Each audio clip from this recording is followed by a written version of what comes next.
Hello बच्चों। अभी तक हम उपचयन अपचयन अभिक्रिया यानी कि जो हमारे रेडॉक्स रिएक्शन है, अपचय अभिक्रिया है, उसको डिस्कस कर चुके हैं। तो ये जो रेडॉक्स अभिक्रिया है, इसका हमारे दैनिक जीवन में किस प्रकार से उपयोगी है या हमारे दैनिक जीवन में किस प्रकार से प्रभावित करती है, या रेडॉक्स अभिक्रिया का हमारे दैनिक जीवन में क्या एप्लीकेशन है, इसको हम समझने का प्रयास करेंगे। तो अब जो हमारा टॉपिक है वो है, क्या आपने दैनिक जीवन में उपचयन अभिक्रिया के प्रभावों को देखा है? Have you observe the effects of oxidation reaction in everyday life? यानी जो उपचयन अभिक्रिया होता है उसका हमारे दैनिक जीवन में क्या उपयोग होता है, तो उसको हम समझने का प्रयास करेंगे। तो इसमें जो सबसे पहला जो हमको समझना है वो हमें समझना है संक्षारण, जिसे हम क्रोजन भी कहते हैं। आम भाषा में अगर कहें तो इसे हम जंग लगना भी कहते हैं। हालांकि जंग लगना संक्षारण का ही एक पार्ट होता है, ठीक है, लेकिन आम भाषा में इसे हम संक्षारण को जंग लगने से समझ सकते हैं। तो ये जो जंग लगना होता है, ये भी इसमें भी कहीं ना कहीं उपचयन प्रक्रिया होता है, उपचयन अभिक्रिया का योगदान होता है। तो इस प्रक्रिया को हम समझते हैं कैसे होता है। देखिए, संक्षारण की अभी हम बात कर रहे हैं। तो धातुओं को खुली हवा में छोड़ देने पर उसकी चमचमाती धात्विक सतह पर सामान्यतया एक धुंधली परत जमा हो जाती है। जैसे कोई भी धातु है, अगर उसको हम लंबे समय तक अगर खुली हवा में छोड़ देते हैं तो उसकी जो चमक होती है वो धीरे धीरे क्या होने लगती है, धुंधली होने लगती है, या उसके ऊपर एक नया कह सकते हैं कि परत जमा होने लगती है। जैसे अगर हम लोहे की वस्तु की बात करें तो उस पे लाल भूरे रंग की परत चढ़ जाती है। लोहे की कोई भी वस्तु है, छड़ हो गया, जब उसको हम खुली हवा में छोड़ देते हैं तो जो उसका जो वास्तविक चमक होता है वो क्या होता है, वो लाल भूरे रंग की एक परत उस पे आ जाती है और उसकी जो चमक होती है वो धुंधली होने लगती है। तो इस क्रिया को हम जो लोहे पर जंग लगना कहते हैं। तो जंग लगना हम ये एक संक्षारण का एग्जाम्पल, लोहे पर जंग लगना क्या है, संक्षारण का, क्रोजन का एक एग्जाम्पल है। और धातु की बात करते हैं। इसी प्रकार तांबे के बर्तन पर कुछ समय के बाद हरे रंग की परत, जो कि कॉपर कार्बोनेट होती है, जम जाती है। चांदी के आभूषण तथा बर्तन कुछ समय के बाद काले, उसमें जो सिल्वर सल्फाइड पड़ जाती है। तो ये सब जो है क्या है कि सब संक्षारण का उदाहरण है। लोहे पर तो समझ रहे कि लोहे पर कि उस पर जंग लग गया, लेकिन आप उस पर देखते हैं कि तांबा का कुछ बर्तन है, तो जो कुछ समय बाद होता है क्या, उस पे एक हरा रंग का परत आने लगता है जो कि कॉपर कार्बन का परत होता है। उसी प्रकार चांदी का अगर कोई आभूषण है या चांदी का कोई बर्तन है तो कुछ समय के बाद वो काला पड़ने लगता है। तो क्या हो रहा है, ये संक्षारण हो रहा है, उस धातु में क्या हो रहा है, संक्षारण हो रहा है। तो संक्षारण क्या होता है, कह सकते हैं कि धातुओं पर अवांछनीय परत जमने की प्रक्रिया को संक्षारण कहते हैं। हम चाहते नहीं है, अवांछनीय क्या मतलब है कि ये अनडिजायर्ड है, हम नहीं चाहते कि ऐसा हो, लेकिन फिर भी ऐसा होता है। तो धातुओं पर जो है अवांछनीय परत जो है एक जम जाता है, उसे हम क्या कहते हैं, संक्षारण कहते हैं। प्रॉपर डेफिनेशन की बात करें तो क्या कह सकते हैं कि संक्षारण वह रासायनिक प्रक्रिया है जिसमें धातुएं वायु, नमी या अम्ल से अभिक्रिया कर अवांछनीय पदार्थ का निर्माण करता है। डेफिनेशन एग्जैक्ट यही है कि कोई भी धातु को जब हम वायु यानी कि हवा में या नमी या फिर अम्ल में अगर रख देते हैं या फिर किसी प्रकार से अगर उसका एक्सपोजर उससे हो रहा है, तब उस पे क्या होता है कि अवांछनीय पदार्थ का निर्माण कर लेता है, और यही प्रक्रिया जो है क्या कहलाता है, संक्षारण कहलाता है। जब कोई धातु अम्ल, आर्द्रता आदि के संपर्क में आती है तब वे संक्षारित होती है। इसलिए संक्षारण एक रिडॉक्स अभिक्रिया है। ठीक है, ये रिडॉक्स अभिक्रिया क्या है, इसे आप सिर्फ इतना समझिए कि किसी भी धातु को संक्षारण होने के लिए उसमें कंडीशन क्या है कि उसमें हमारा वायु का उसमें छोड़ना पड़ता है। तो वायु में क्या होता है, ऑक्सीजन होता है, और किसी भी चीज में अगर ऑक्सीजन जुड़ रहा है तो ऑक्सीडेशन है, यानी कि उपचयन है। और उपचयन तो जानते हैं कि उपचयन और अपचयन हमेशा साथ में होती है, तो ऑब्वियसली ये क्या है, रेडॉक्स अभिक्रिया है। संक्षारण के कारण लोहे की बनी वस्तुओं की बहुत क्षति होती है। लोहे का संक्षारण सबसे अधिक गंभीर समस्या है। सब लोग जानते हैं कि लोहे में जब जंग लग जाता है या फिर कहे तो संक्षारण अगर होता है तो उसकी जो है मजबूती जो है वो कम होने लगती है। तो लोहे का संक्षारण क्या एक बहुत बड़ी समस्या है। लोहे का संक्षारण एक सतत प्रक्रिया है, कंटिन्यूअस चैनल ऑफ प्रोसेस, ये नहीं कि एक बार लग गया खत्म हो गया, ये हमेशा चलते रहता है। समय रहते यदि लोहा का संक्षारण रोका न जाए तो लोहे की संपूर्ण वस्तु नष्ट हो जाती है। यानी कि अगर लोहा में किसी में जंग लग रहा है, अगर उसको हम न रोके तो धीरे धीरे धीरे करके वह क्या होगा, पूरा लोहा जो है वो खराब हो जाएगा और पूरा लोहा जो है नष्ट हो जाता है।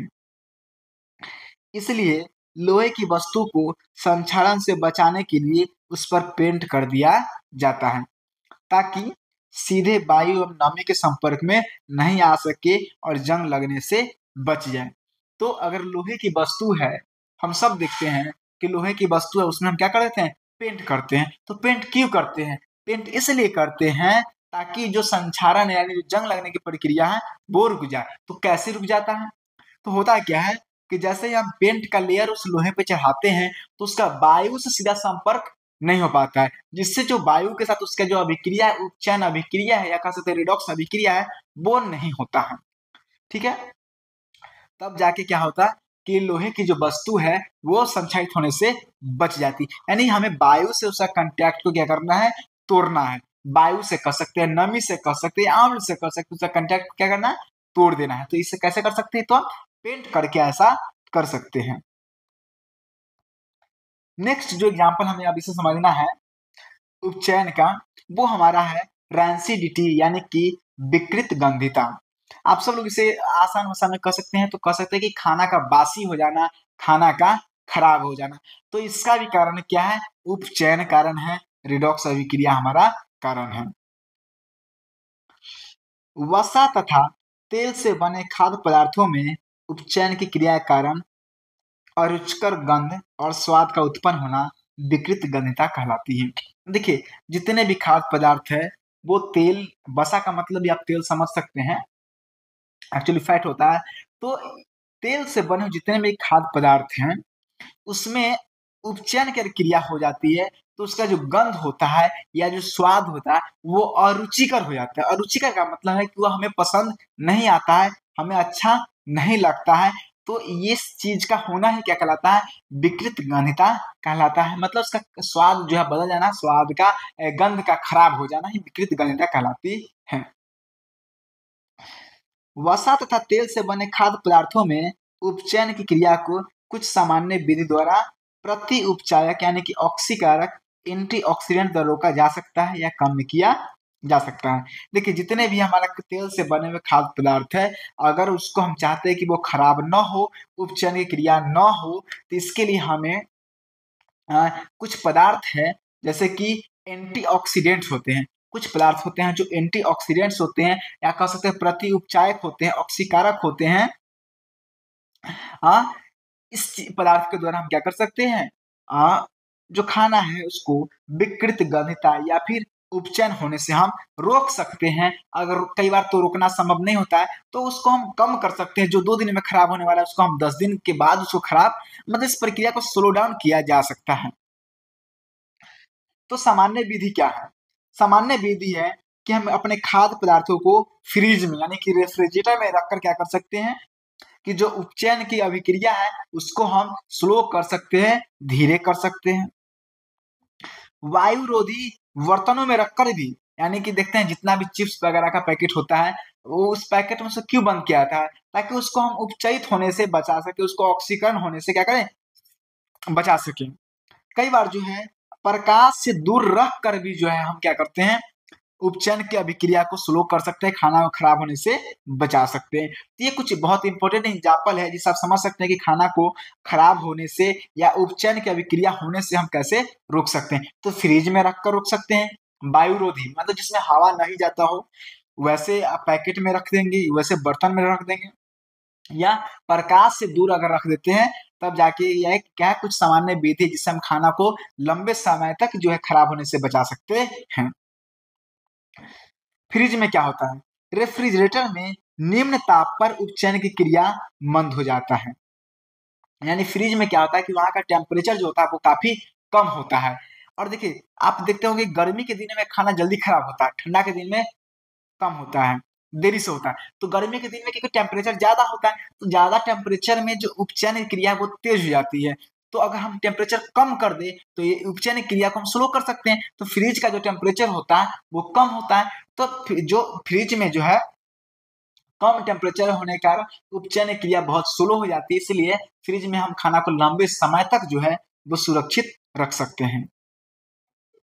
वायुरोधी बर्तन में वायु की ऑक्सीजन की अनुपस्थिति के कारण उपचयन मंद हो जाता है। यानी कि जितने भी वायुरोधी उसमें हवा नहीं जाएगा, हवा में क्या ऑक्सीजन होता है और उपचयन होने के लिए ऑक्सीजन की जरूरत होता है। जैसे उसको हम वायुरोधी बर्तन में रखते हैं तो वहां पे ऑक्सीजन उसकी अनुपस्थिति आती है, ऑक्सीजन नहीं मिल पाता है, इस कारण से जो हमारा उपचयन की अभिक्रिया है वो भी हमारा स्लो हो जाता है। प्रकाश की अनुपस्थिति यानी जहाँ पे लाइट नहीं हो वहां भी क्या होता है, उपचयन की अभिक्रिया जो है स्लो हो जाता है। इस कारण से जो है खाद्य पदार्थ जो है जल्दी खराब नहीं होता है।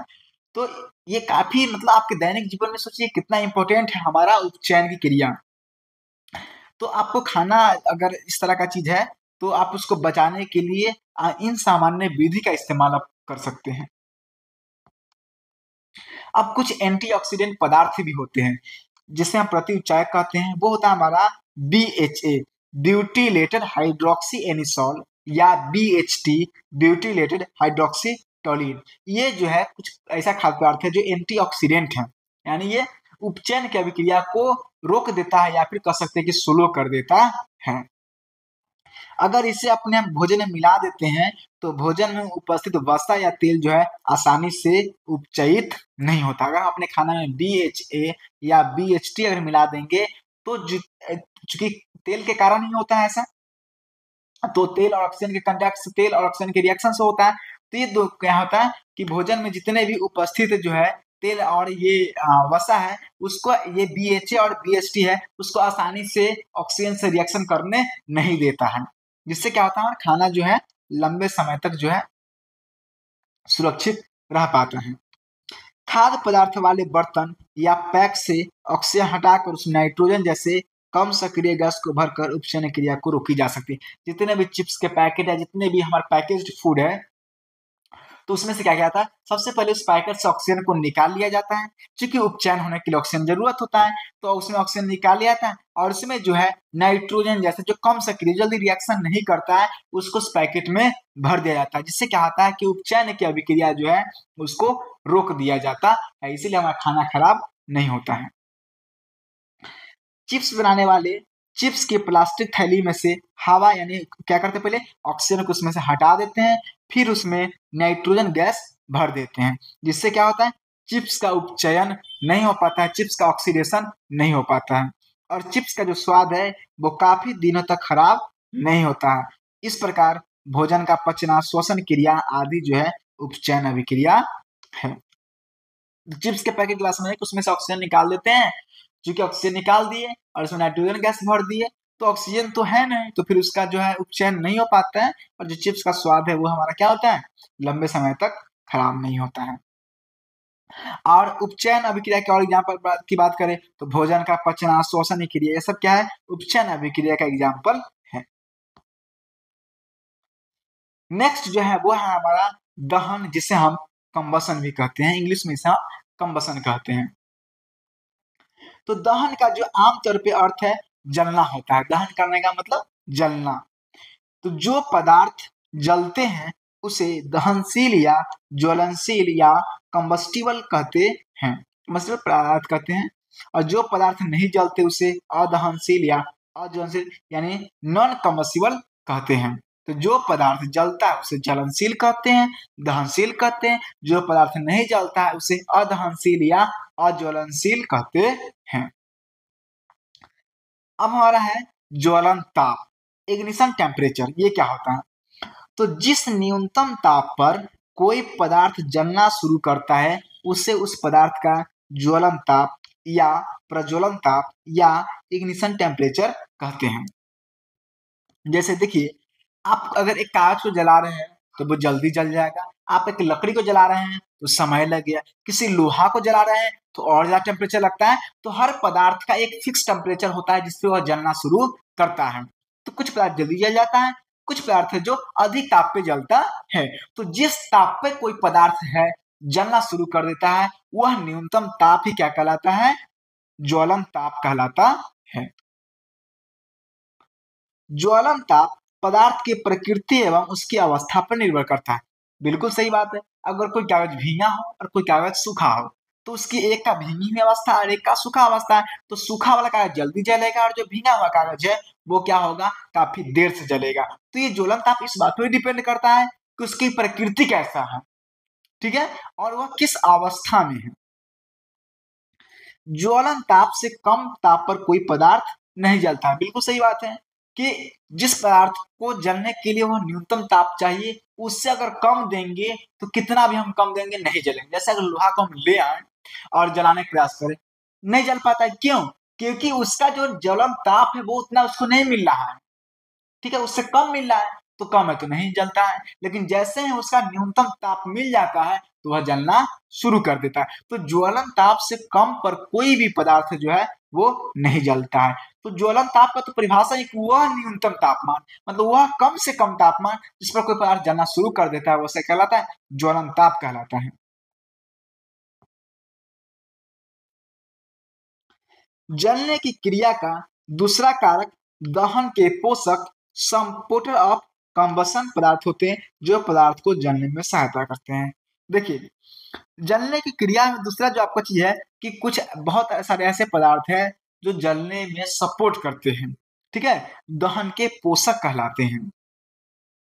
दहन के पोषक पदार्थ की अनुपस्थिति में जलने की क्रिया संभव नहीं होते हैं। अगर जो दहन के पोषक पदार्थ है अगर वो नहीं मिल पाया तो कोई पदार्थ नहीं जल पाएगा। जैसे ऑक्सीजन की बात करते हैं तो ऑक्सीजन क्या है? दहन का पोषक पदार्थ है। जब तक किसी पदार्थ में ऑक्सीजन ना मिले वो जलना शुरू ही नहीं करेगा, वो नहीं जल पाएगा। तो ऑक्सीजन क्या हो जाएगा? दहन के पोषक कहलाएगा। यदि जलती हुई मोमबत्ती को कांच के गिलास से ढक दिया जाए तो वह बुझ जाती है क्योंकि उस दहन का पोषक हवा ऑक्सीजन नहीं मिल पाता। बिल्कुल सही बात है। ऐसे कोई मोमबत्ती जल रहा है, ठीक है, और उसको कांच से ढक दिए तो क्या होता है? कुछ समय बाद वह मोमबत्ती बुझ जाता है। क्यों? क्योंकि उसके अंदर जितना ऑक्सीजन रहता है उतना समय तक चलता है, लेकिन जैसे उसके अंदर की ऑक्सीजन खत्म हो जाती है, हवा उसके अंदर खत्म हो जाता है तो वह बुझ जाता है। इसका मतलब है कि जलने के लिए हम ऑक्सीजन चाहिए। तो दहन के पोषक पदार्थ कौन कौन है? एक तो वायु है जो ऑक्सीजन कहलाता है, ऑब्वियसली वायु में ही ऑक्सीजन होता है। नाइट्रोजन, क्लोरीन, ये सब क्या है? हमारे दहन के पोषक पदार्थ हैं। अतः दहन क्या है? अगर इसकी डिफिनेशन की बात करें तो दहन वैसी रासायनिक अभिक्रिया है जिसमें पदार्थ जलकर उष्मा एवं प्रकाश उत्पन्न करते हैं। तो डेफिनेशन कोई पूछा तो क्या है दहन? तो दहन वैसी रासायनिक अभिक्रिया है जिसमें पदार्थ जलकर उष्मा एवं प्रकाश उत्पन्न करता है, इसे हम क्या कहते हैं? दहन कहते हैं। कुछ रिएक्शन दिख रहे हैं, जैसे कार्बन प्लस ऑक्सीजन मिलकर क्या बनाता है? कार्बन डाइऑक्साइड प्लस उष्मा प्लस प्रकाश। तो ये दहन का रिएक्शन है। अब कार्बन के यहाँ पे कुछ भी हो सकता है, कोयला हो सकता है या कार्बन कोई लकड़ी हो सकता है, ठीक है। तो कार्बन बहुत से रूपों में पाया जाता है। उसी प्रकार सल्फर के साथ ऑक्सीजन जुड़ता है तो क्या बनाता है? सल्फर डाइऑक्साइड बनाता है, साथ में उष्मा निकलता है और प्रकाश निकलता है। तो ये सब दहन की अभिक्रिया है। उसी प्रकार 3Mg जो मैग्नीशियम है प्लस N2 नाइट्रोजन है मिलकर क्या बनाता है? ये बनता है Mg3N2 और साथ में उष्मा और प्रकाश निकलता है। उसी प्रकार H2 प्लस Cl2 ये दोनों मिलकर क्या बनाता है? 2HCl बनाता है, साथ में उष्मा और प्रकाश निकलता है। तो जिसमें भी उष्मा और प्रकाश निकले ये सब के सब क्या कहलाता है? दहन कहलाता है, कंबसन कहलाता है। दहन एक ऊष्माक्षेपी और उपचयन अभिक्रिया। ऊष्माक्षेपी क्यों? क्योंकि ऊष्मा निकल रहा है, सब में क्या है? ऊष्मा निकल रहा है। जिस भी रिएक्शन में जिस अभिक्रिया में ऊष्मा निकलता है उसे हम ऊष्माक्षेपी कहते हैं। और उपचयन क्यों है? क्योंकि ऑक्सीजन जुड़ रहा है। तो जिस पदार्थ में ऑक्सीजन जुड़ रहा है, देख रहे हैं यहाँ पे, कार्बन से ऑक्सीजन जुड़ के CO2 बनाता है, सल्फर से ऑक्सीजन जुड़ के SO2 बनाता है। तो ऑक्सीजन जुड़ रहा है, तो ये क्या है, ओब्वियसली उपचयन अभिक्रिया है। बल्ब का जलना दहन क्रिया नहीं है, जबकि इसमें प्रकाश एवं ऊष्मा दोनों उत्पन्न होता है। इसका कारण क्या है कि बल्ब का फिलामेंट के जलने से कोई रासायनिक परिवर्तन नहीं होता है। ये चीज आपको ध्यान देना कि बल्ब जब जलता है तो इसमें प्रकाश और ऊष्मा तो निकलता है, लेकिन इसमें कोई रासायनिक परिवर्तन नहीं होता है।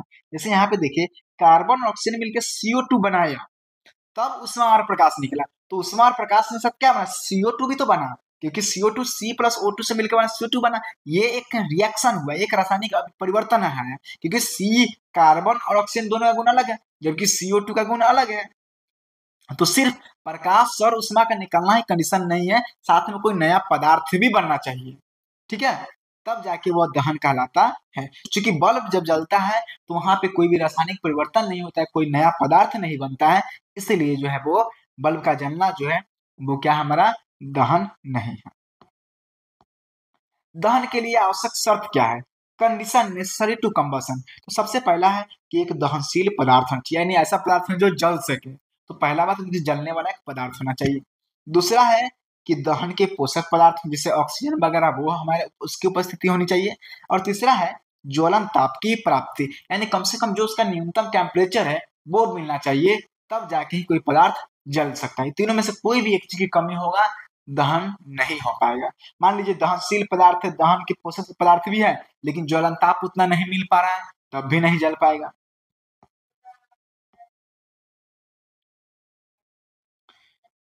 जब किसी दहनशील पदार्थ को जलाया जाता है तो लौ का ज्वाला फ्लेम्स उत्पन्न होती है, क्योंकि दहनशील ठोस या तरल पदार्थ उष्मा पाकर वाष्प में परिणत हो जाता है और वाष्प अवस्था में जलने पर ज्वाला उत्पन्न होता है।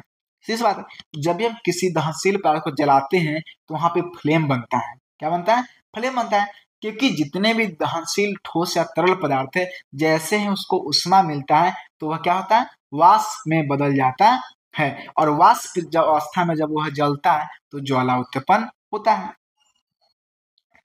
जब वाष्पशील पदार्थ का जलना समाप्त हो जाता है तब ज्वाला का बनना भी समाप्त हो जाता है। तो ज्वाला जो बनता है वो किससे बनता है, वाष्पशील पदार्थ के जलने से बनता है। पत्थर कोयला को जलाने पर जब तक उसमें उपस्थित वाष्पशील पदार्थ जलते हैं तब तक थोड़ी थोड़ी ज्वाला के साथ जलता है, ठीक है, क्योंकि देखिए वाष्पशील पदार्थ होगा तभी जाकर ज्वाला यानी कि फ्लेम बनेगा। जैसे ही वाष्पशील पदार्थ समाप्त हो जाता है, पत्थर या कोयला है वो बिना ज्वाला के काफी देर तक जलते रहता है। तो ज्वाला फ्लेम तभी बनेगा जब उसमें वाष्पशील पदार्थ होगा। ज्वाला वह क्षेत्र है जहाँ गैसीय पदार्थ जलता है। दहन में ज्वाला तब उत्पन्न होता है जब दहनशील पदार्थ और दहन का पोषक पदार्थ दोनों गैसीय अवस्था में होता है। तो फ्लेम बनने के लिए कंडीशन क्या है कि वहां पे गैसीय पदार्थ होना जरूरी है। तो कोई भी दहन में ज्वाला तभी तक उत्पन्न होगा जब तक एक तो दहनशील पदार्थ और दहन का पोषक पदार्थ दोनों किस अवस्था में हो, गैसीय अवस्था में हो, क्योंकि अभी सब वाष्प जब पड़े तो वाष्प भी हमें क्या गैसीय अवस्था में होता है। अब हम देखेंगे ज्वाला के मुख्यतः कितने क्षेत्र होते हैं। तो ज्वाला के जो है मुख्यतः हमारे 4 क्षेत्र होते हैं, ठीक है, जिसको बोलते हैं नीला क्षेत्र जिसे ब्लू जोन कहते हैं, काला क्षेत्र ब्लैक जोन, दीप्त क्षेत्र लुमिनस जोन और अदीप्त क्षेत्र नॉन लुमिनस जोन। तो अब हम इसे बात करते हैं। एक मोमबत्ती का यहाँ पे दिखाया गया है और इसके ज्वाला के हम क्षेत्र को देखते हैं। तो सबसे पहले हम देखते हैं बाहरी क्षेत्र। क्या है, बाहरी क्षेत्र जो कैसा होता है, नीला होता है, ब्लू जोन होता है, ये होता है पूर्ण दहन का बाहरी क्षेत्र। यानी नीला में कह सकते हैं कि यहाँ पे सबसे पूरी तरह से जो ज्वाला है वह जल जाता है, यहाँ पूर्ण दहन होता है। तो ये कैसा होता है, नीला होता है। उसके बाद आता है हमारा सबसे गर्म भाग जो हमारा काला क्षेत्र होता है। उसके बाद होता है हमारा कम गर्म और उसके नीचे सबसे होता है सबसे कम गर्म, ठीक है। उसके बाद जो होता है जो मध्य भाग होता है जो पीला होता है वो हमारा होता है आंशिक दहन वाला। यहाँ पे जो है गैस ऑब्वियसली क्या है या वाष्प क्या है, वो पूरी तरह से नहीं जलता है, यानी आंशिक दहन होता है, तो वो मध्य भाग होता है। ठीक है, तो जो सबसे बाहरी क्षेत्र होता है वो सबसे गर्म होता है, बीच वाला जो होता है कम गर्म वो हमारा मध्य वाला होता है, यानी जो पीला होता है, और सबसे जो कम गर्म होता है वो हमारा काला क्षेत्र होता है, जिसको हम बोलते हैं बिना जली मोमबत्ती का सबसे आंतरिक क्षेत्र। ठीक है,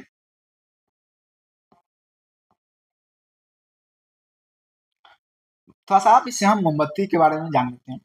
मोमबत्ती जो है वो ठोस हाइड्रोकार्बन का मिश्रण है। यह मोम का बना होता है, जिसके बीच में एक धागा पिरोया रहता है। जब मोमबत्ती को जलाते हैं तो मोम पिघलकर धागे के सहारे ऊपर चढ़ता है और वाष्प में बदलने लगता है। देखिए बात किसका आ गया, फिर वाष्प का आ गया। ठीक है, तो वाष्प जलेगा तभी जाकर फ्लेम बनेगा। वाष्प वायु में जलकर ज्वाला उत्पन्न करता है। जब मोम उष्मा पाकर वाष्प के रूप में धागा को घेरे रहता है तो वह भाग नीला क्षेत्र यानी केंद्रीय क्षेत्र कहलाता है। यहाँ दहन की क्रिया नहीं होती, क्योंकि वाष्प जो है ऑक्सीजन के संपर्क में नहीं आ पाता है, और जलने के लिए ऑक्सीजन चाहिए। इस क्षेत्र का ताप बहुत कम होता है। ज्वाला के इस क्षेत्र में माचिस की तीली रखी जाए तो वह नहीं जल पाता है। देखिए हम सबसे बीच की बात कर रहे हैं, सबसे जो अगर मोमबत्ती जहाँ जल रहा है उसके सबसे बीच की बात कर रहे हैं, ऊपर नहीं। जहाँ पे मोमबत्ती का धागा होता है वहां की बात कर रहे हैं, तो वह केंद्रीय क्षेत्र होता है। वहां पे क्या होता है कि जो मोम होता है वह नहीं जल पाता है, क्योंकि वहां पे जो है ऑक्सीजन नहीं मिल पाता है। ठीक है, और वहां पे आप हाथ भी ले जाए तो उतना गर्म नहीं लगेगा। धागे का ऊपरी भाग जहाँ मोम ऑक्सीजन के संपर्क में आता है वह काले रंग का क्षेत्र होता है। यहाँ मोम के बिना जले हुए कार्बन कण रहते हैं। वहाँ ऑक्सीजन तो मिलता है लेकिन उतने अच्छे से नहीं जल पाता है। फिर आता है हमारा दीप्त क्षेत्र। तो यहाँ पे मोम का अपूर्ण दहन होता है। अपूर्ण का मतलब पूरी तरह से नहीं होता है, क्योंकि यहाँ ऑक्सीजन मिलता है लेकिन पर्याप्त नहीं मिलता है। यहाँ कार्बन के अधजले कण ज्वाला के साथ ऊपर उठकर उष्मा पाकर चमकने लगते हैं, जिससे यह भाग पीला दिखाई देता है। इस क्षेत्र में ज्वाला का ताप मध्य रहता है। यहाँ जलता है पूरी तरह से नहीं जल पाता है। अगला है अदीप्त क्षेत्र या मोम के पूर्ण दहन का क्षेत्र। क्योंकि यहाँ ऑक्सीजन पर्याप्त मिलता है, तो जिससे मोम का यहाँ पे पूर्ण दहन होता है। इस क्षेत्र में ज्वाला का ताप सबसे अधिक होता है और प्रकाश बहुत कम होता है। यहाँ पे आप देख लिए कि मोमबत्ती के जो 4 क्षेत्र होते हैं वो है। अब कुछ एक्स्ट्रा इन्फॉर्मेशन देख लेते हैं। खाना बनाने के उपयोग में आने वाली सामान्य गैस हमारा क्या होता है, द्रवित पेट्रोलियम गैस होता है, यानी कि लिक्विफाइड पेट्रोलियम गैस, जिसे हम शॉर्ट में एलपीजी भी कहते हैं।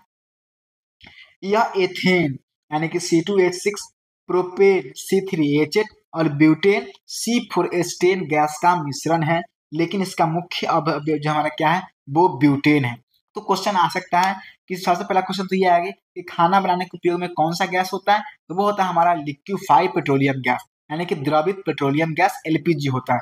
फिर पूछे है कि एलपीजी का मुख्य अवयव क्या है, तो एलपीजी का मुख्य अवयव जो है वो ब्यूटेन है। इसके साथ में और क्या क्या है, इसके अलावे इथेन और प्रोपेन भी है। एलपीजी प्राकृतिक गैस या पेट्रोलियम को प्रवाही आसवन से प्राप्त किया जाता है।